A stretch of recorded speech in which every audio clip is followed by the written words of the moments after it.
పచ్చపెసలు 4 గంటలు నానబెడితే చాలండి. పెసరట్టుకి అదిరిపోయే టేస్ట్ రావాలంటే ఇలా చేసుకుంటే బాగుంటుందండి. అసలు ఒరిజినల్ మనకి మూంగు దాల్ అండి, పొట్టు తీయని పెసలు ఉంటాయి కదా, అవి తీసుకోవాలి. 4-5 పచ్చిమిరపకాయలు, తర్వాత 1 ఇంచు అల్లం ముక్కలు వేసేసి ఒక 4 గంటలు నానబెట్టిన పెసలతో పాటు ఒక 2 స్పూన్లు బియ్యం నానబెట్టాను నేను.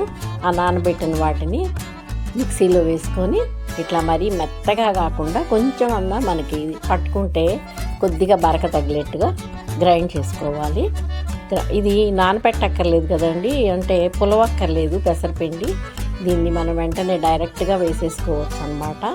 చాలా బాగుంటుంది. ఉల్లిపాయలు, పచ్చిమిరపకాయలు, అల్లం ముక్కలు, ఉల్లిపాయ అల్లం ముక్కలును పచ్చిమిరపకాయ ఆల్రెడీ గ్రైండర్లో వేసాం కదా, పైన కొంచెం ఉల్లిపాయ ముక్కలు, కొద్దిగా అల్లం తొడుగు కలిపిన పచ్చిమిర్చి వేసుకుంటే చట్నీ కానీ పల్లి చట్నీ కానీ ఏదైనా బాగుంటుంది.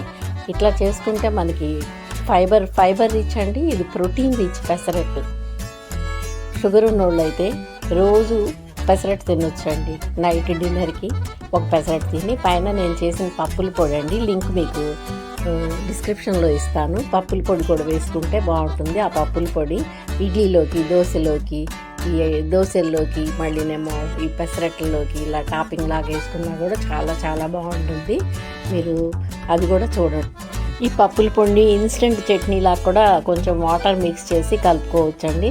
నేనైతే కేజీలు అలా చేసి పెట్టుకుంటాను మా పిల్లలకి కూడా పంపించడానికని. మనకి కష్టపడకుండా టిఫిన్ అవ్వగానే ఇడ్లీ చేసినా, దోశలు చేసినా ఆ పొడిలో కొద్దిగా హాట్ వాటర్ కూడా కాదండి, చల్లటి నీళ్లు కలిపేసి మనం పెట్టుకోవచ్చు అన్నమాట. సర్వ్ చేసుకోవచ్చు. చాలా బాగుంటుంది, టేస్ట్ అద్భుతంగా. ఒకసారి ట్రై చేస్తారు కదా.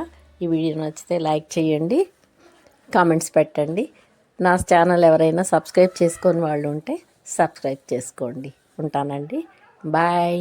మీ కపిల.